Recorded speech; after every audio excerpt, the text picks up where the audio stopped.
हाथरस में 121 मौतों का वो खौफनाक पल जब बाबा के पैरों की धूल लेने लेटे लोग और फिर बिछने लगी लाशें।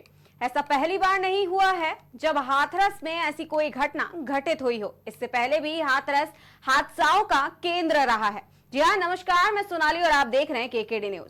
आपको बता दें कि जब किसी बच्ची के साथ दुष्कर्म होता है और उसे रातों रात जला दिया जाता है, एक बार फिर हाथरस में कुछ ऐसा ही हुआ है जिसने पूरे देश को हिलाकर रख दिया है और अंदर तक झकझोर कर भी रख दिया है। बता दें, हाथरस सत्संग हादसा बड़ी लापरवाही का नतीजा माना जा रहा है।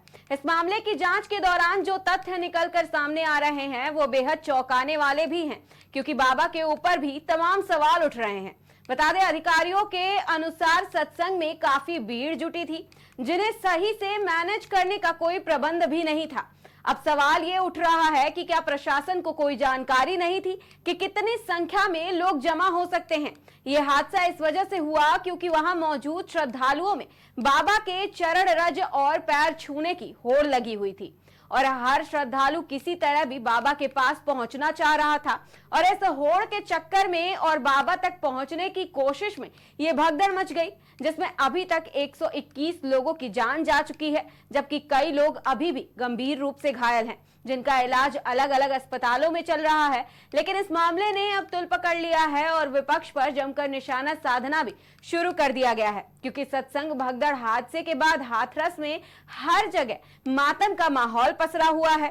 इस दर्दनाक हादसे में अब तक 121 लोगों की मौत की पुष्टि भी हो चुकी है। जिसने भी इस हादसे के बारे में सुना है उसकी आंखें भर आई हैं। देश के कई राज्यों से सत्संग में पहुंचे लोग ऐसे हादसे का शिकार हो गए हैं जिसके बारे में शायद ही उन्होंने कभी सोचा होगा। कई परिवार वाले अपने घर के लापता लोगों को तलाश रहे हैं, जबकि कुछ लोग अपने परिवारों के हमेशा के लिए जुदा हो गए हैं।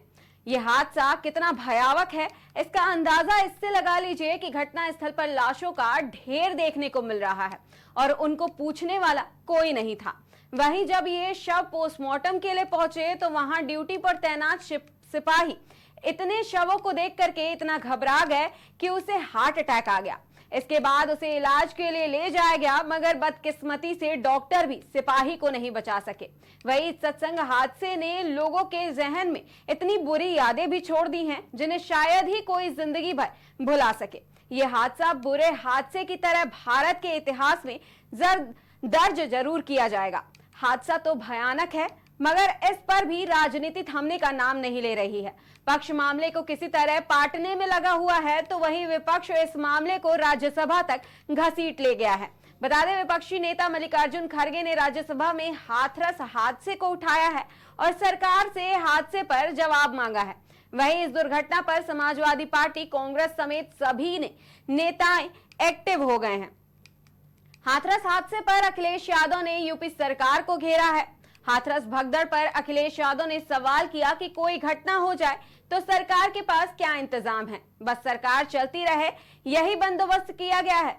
यूपी में पहली घटना नहीं है जहां ऐसी लापरवाही देखने को मिली है। अखिलेश यादव ने इस दौरान सरकार को नसीहत भी दी। उन्होंने कहा कि फिर ऐसा दोबारा ना हो, इसके लिए सरकार और प्रशासन को जिम्मेदारी से काम करना पड़ेगा। वहीं इसके लिए एसओपी बनानी चाहिए, क्योंकि सुरक्षा की जिम्मेदारी सरकार की होती है। देखिए अखिलेश यादव ने इस मामले पर सरकार पर क्या तीखे तंज कसे हैं। इस तरह का हादसा हुआ है, सवाल ये कि इतने बड़े पैमाने पे इतने लोगों की जान जाना, आखिरकार सरकार क्या कर रही थी, और सरकार की जानकारी में होने के बाद भी इतनी बड़ी घटना हो जाए, बहुत दुखद है। सरकार की जिम्मेदारी बनती है कि अगर किसी आयोजन में इतने लोग इकट्ठे हो रहे हैं या इतने लोग आने वाले हैं, तो आखिरकार उनकी सुरक्षा, उनकी व्यवस्था के लिए सरकार ने क्या किया, ये सबसे बड़ा प्रश्न लगता है। लेकिन कैसे हो जाती है, बार-बार ऐसी घटना होती है। देखिए, जब तक आप किसी आयोजन पे शुरुआत में से लेकर के अंत तक ध्यान नहीं देंगे तो ऐसी घटना ही होंगी। इसके लिए जिम्मेदार अगर कोई है तो वहां सरकार जिम्मेदार है। मरने वालों की मदद हो, उनके परिवार के लोगों का पूरा इंतजाम हो, जो अगर घायल हैं, जिनको इलाज की जरूरत है, हमें उम्मीद है कि सरकार उनका इलाज अच्छा कराएगी। इस तरह का हादसा हुआ है।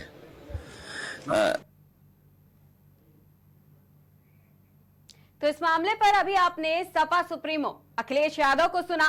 वहीं पहले अखिलेश यादव फिर चाचा शिवपाल यादव ने इस हादसे का जिम्मेदार प्रशासन को ठहराया है।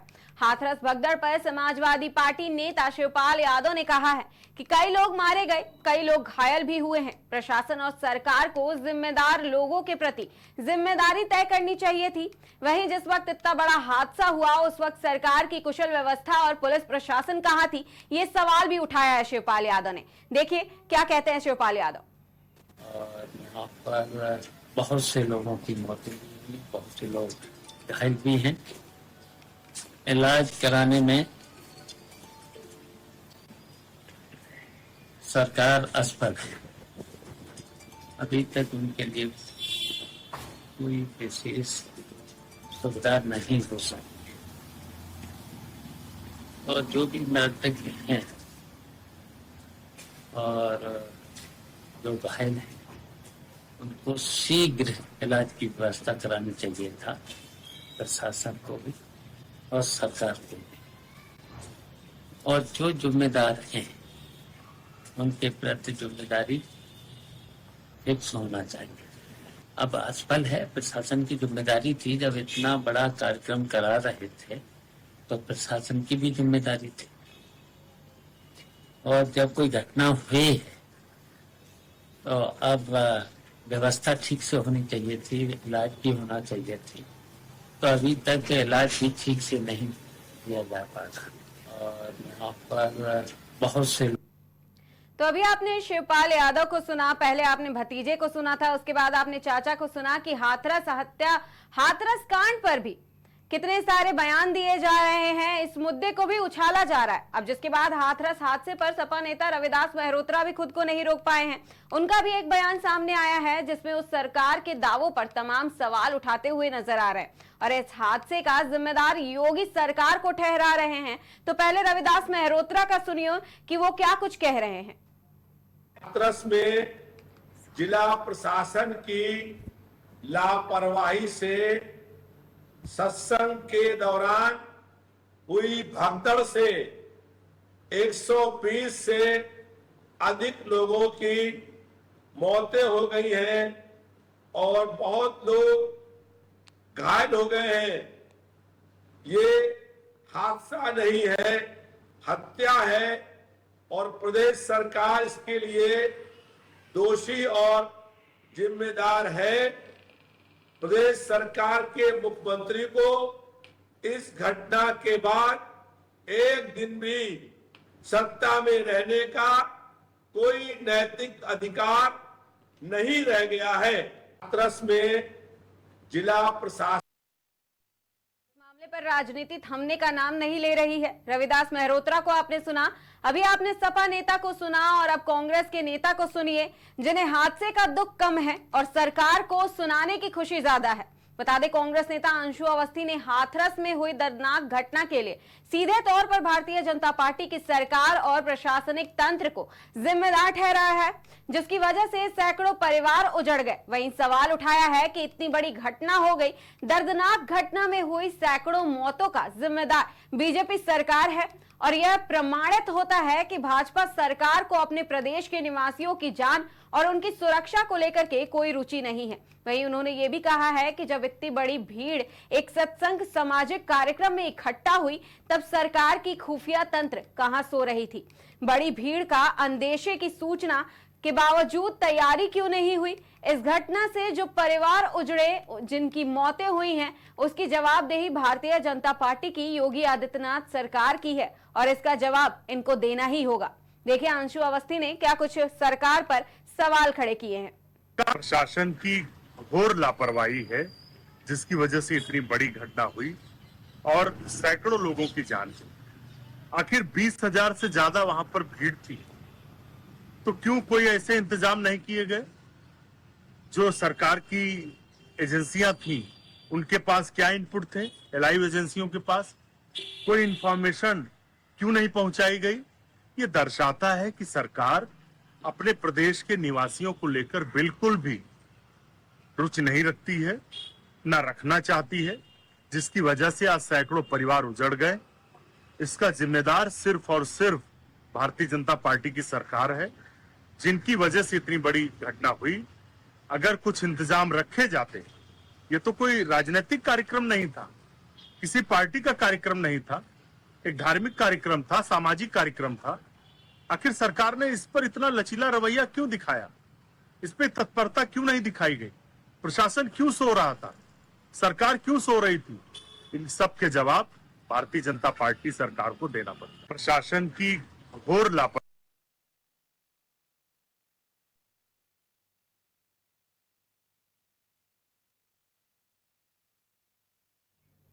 तो अभी आपने अंशु अवस्थी के तमाम सवालों को सुना। इससे पहले आपने चाचा और भतीजे को भी सुना कि किस तरीके से सरकार पर सवाल खड़े किए जा रहे थे, सरकार से जवाब मांगा जा रहा था। सीएम योगी आदित्यनाथ पर सवाल खड़े किए गए, जिसके बाद सीएम योगी आदित्यनाथ खुद सामने आए हैं और सभी के सवालों का जवाब एक एक करके दिया है। साथ ही दोषियों के विरुद्ध कार्रवाई करने के निर्देश भी दिए हैं। लेकिन सवाल ये है कि तब कहां थे यूपी के रक्षक जब इतना बड़ा हादसा हो गया। बता दें, यूपी के सीएम योगी आदित्यनाथ ने हाथरस पुलिस लाइन में हालात का जायजा लिया। इस दौरान भाजपा प्रदेश अध्यक्ष भूपेंद्र चौधरी भी मौजूद रहे। इसके अलावा यूपी मुख्य सचिव मनोज कुमार सिंह, प्रमुख सचिव मुख्यमंत्री संजय प्रसाद, हाथरस के डीएम और तमाम अधिकारी भी मौजूद रहे। वहीं मुख्यमंत्री योगी आदित्यनाथ ने हॉस्पिटल पहुंचकर घायलों से मुलाकात भी की थी और घटना के बारे में जानकारी भी ली थी। वहीं सीएम योगी आदित्यनाथ ने भी इस हादसे पर सवाल उठाया। हाथरस हादसे पर सीएम योगी आदित्यनाथ ने बयान दिया, सवाल उठाया और कहा कि यह हादसा है या साजिश, इसकी जांच जरूर की जाएगी। वहीं सीएम योगी आदित्यनाथ ने इस हादसे को हृदय विदारक भी बताया और जांच के लिए कमेटी गठित की गई है, ये भी कहा। उन्होंने कहा कि राहत और बचाव कार्य जारी है। बता दें, सीएम योगी आदित्यनाथ ने मृतकों को 2-2 लाख और घायलों को 50-50 हजार की आर्थिक सहायता देने के मुख्यमंत्री ने निर्देश भी दिए हैं। वहीं कार्यक्रम आयोजकों के विरुद्ध एफआईआर करने की बात भी कही गई। लेकिन सवाल यह है कि आखिर एफआईआर कब दर्ज किया जाएगा? क्या सरकार किसी चीज का इंतजार कर रही है, किसी बड़ी घटना का इंतजार कर रही है, या फिर किसी को इस हादसे में शह दिया जा रहा है? सीएम योगी आदित्यनाथ ने क्या कुछ कहा है अपने इस खास जानकारी में, देखिए पहले ये रिपोर्ट। देखिए, घटना अत्यंत दुखद और हृदय विदारक है। अपराह्न में 3-3:30 बजे के अंदर ये पूरा घटनाक्रम घटित होता हुआ बताया जाता है। जनपद हाथरस के सिकंदरा राव के अंदर ये पूरा हादसा घटित हुआ है। वहां पर स्थानीय आयोजकों ने एक भोले बाबा का कोई आयोजन स्थानीय गांवों में उनके द्वारा सत्संग के आयोजन के माध्यम से किए जाते रहे हैं और स्थानीय भक्तगण उस कार्यक्रम में भाग लेते हैं। उस समय जब मंचीय कार्यक्रम संपन्न हो चुका होता है तो बताते हैं कि जब सत्संग के प्रवचनकर्ता वहां से मंच से उतर रहे थे तो उनकी तरफ अचानक भक्तों की भीड़ उन्हें छूने के लिए उधर जा रही थी और सेवादारों के द्वारा रोकने पर यह हादसा वहां पर घटित हुआ। इस पूरे मामले की जांच के लिए हम लोगों ने एडिशनल डीजी आगरा की अध्यक्षता में मंडलायुक्त अलीगढ़ को शामिल करते हुए एक टीम बना करके उन्हें अविलंब रिपोर्ट उपलब्ध कराने के लिए कहा है। घटना को देखते हुए प्रदेश के मुख्य सचिव और डीजीपी वहीं पर कैंप कर रहे हैं। प्रदेश सरकार के 3 मंत्री चौधरी लक्ष्मी नारायण जी से संदीप सिंह जी से असीम अरुण जी, तीनों लोग वहां पर घटना स्थल पर ही कैंप करके घायलों को उपचार आदि की व्यवस्था में लगे हुए हैं। आदरणीय प्रधानमंत्री जी ने भी और आदरणीय गृह मंत्री जी ने भी इस घटना पर अपना गहरा दुख व्यक्त करते हुए शोक संतप्त परिजनों के प्रति अपनी संवेदना व्यक्त की है और भारत सरकार ने भी और राज्य सरकार ने भी मृतक के परिजन को 2-2 लाख रुपए की और गंभीर रूप से घायल परिवारों की नागरिकों के लिए भी 50-50 हजार रुपए की सहायता की घोषणा की है। देखिए, घटना अत्यंत दुखद और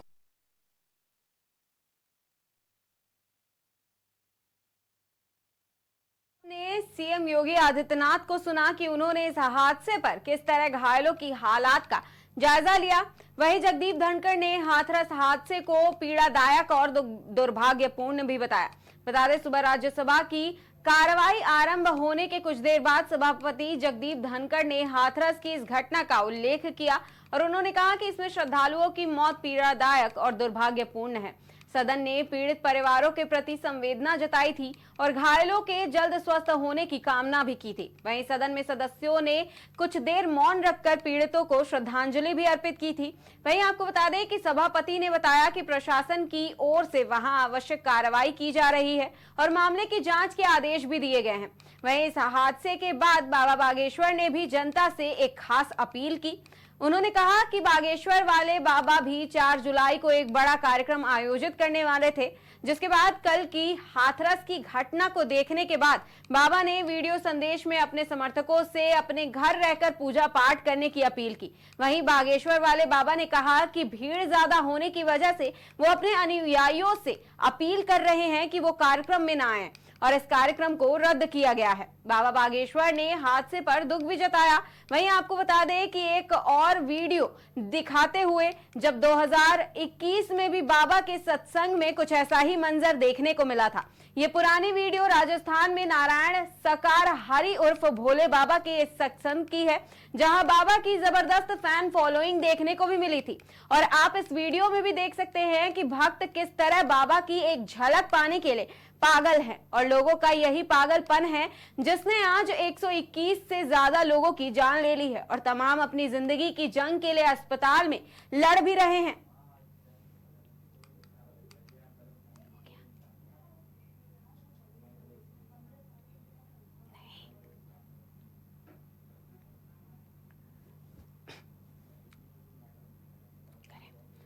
तो अभी आपने इस भीड़ को स्क्रीन पर देखा कि किस तरीके से राजस्थान में तमाम लोगों की हुजूम इकट्ठा है बाबा के एक दर्शन पाने को।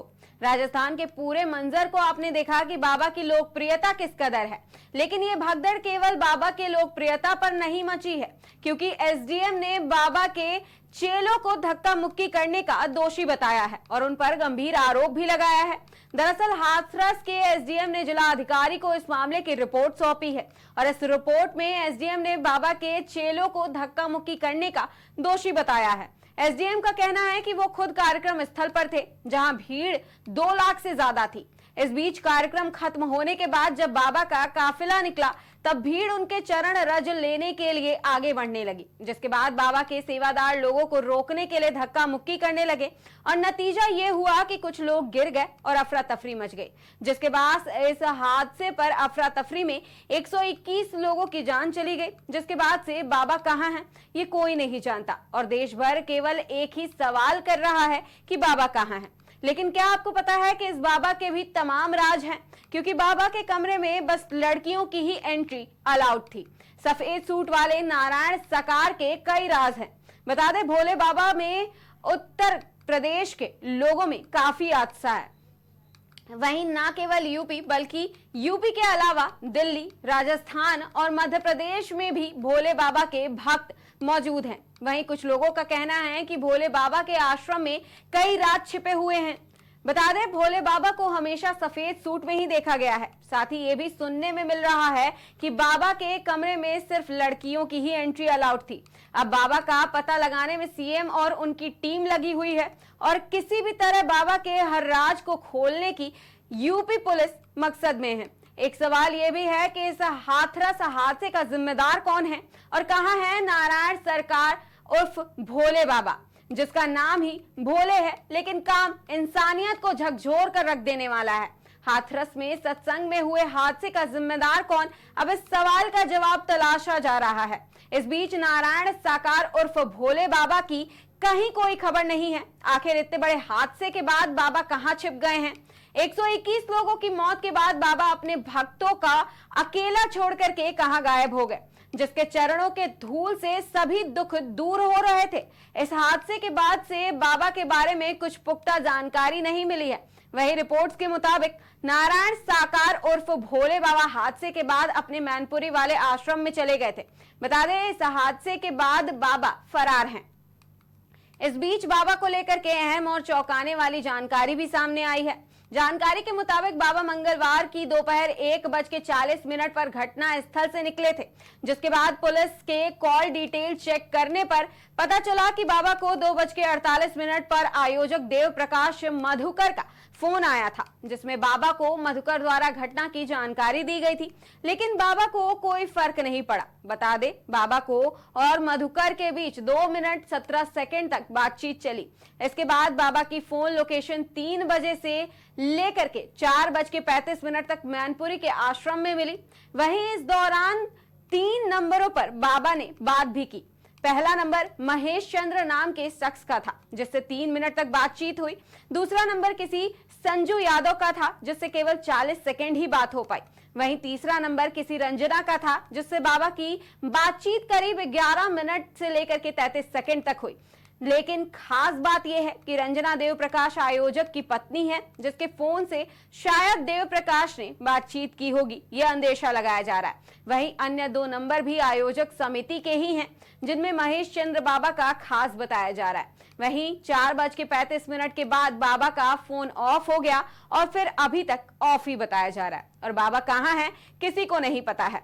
वहीं बाबा की तलाश जारी है और बाबा फरार बताए जा रहे हैं। ये तो रही अभी तक की हाथरस हादसे पर पूरी अपडेट, लेकिन इस बीच हादसे के बाद पहला बयान भी सामने आया है। बता दें, भोले बाबा ने अपने वकील एपी सिंह के जरिए एक चिट्ठी जारी की है, जिसमें उन्होंने खुद दुख व्यक्त करते हुए घायलों को भी जल्द स्वस्थ होने की कामना की है। वहीं नारायण साकार हरि उर्फ भोले बाबा ने अपने वकील के जरिए बयान जारी करते हुए कहा है कि हम मृतकों के परिवारों के प्रति अपनी गहरी संवेदना व्यक्त करते हैं।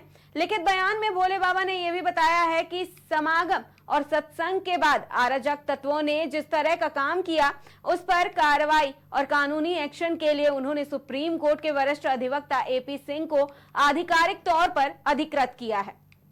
जिसके बाद एपी सिंह सामने आए हैं और उन्होंने इस मामले पर भोले बाबा का पक्ष लेते हुए जानकारी दी है।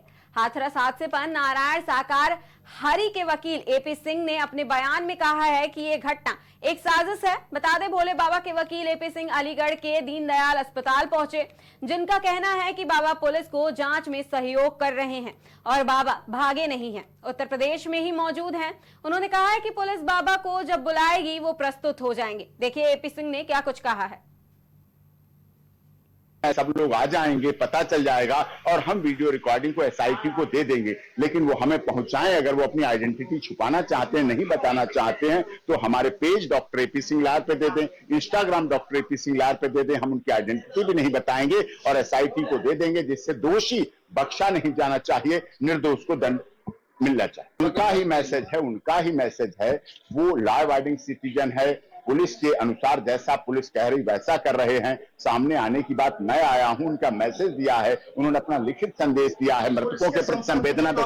बिल्कुल इन्वेस्टिगेशन एजेंसी जो भी है, बिल्कुल सदैव वो आज नहीं, कल नहीं, परसों नहीं, वो कभी भेष नहीं बदलेंगे, कहीं भागेंगे नहीं, कभी आपको बॉर्डर पर नहीं मिलेंगे। इसी देश में, इसी उत्तर प्रदेश में है और पूरी जांच में जब भी कभी बुलाया जाएगा भाग लेंगे। हमें एसआईटी की जांच एजेंसी पर भरोसा है, लेकिन हमें यह भी मानना पड़ेगा, क्योंकि सनातन की बात है, सनातन पद्धति से हम लोग अपना जीवन चलाते हैं, तो हमने पढ़ा है हानि लाभ जीवन मरण।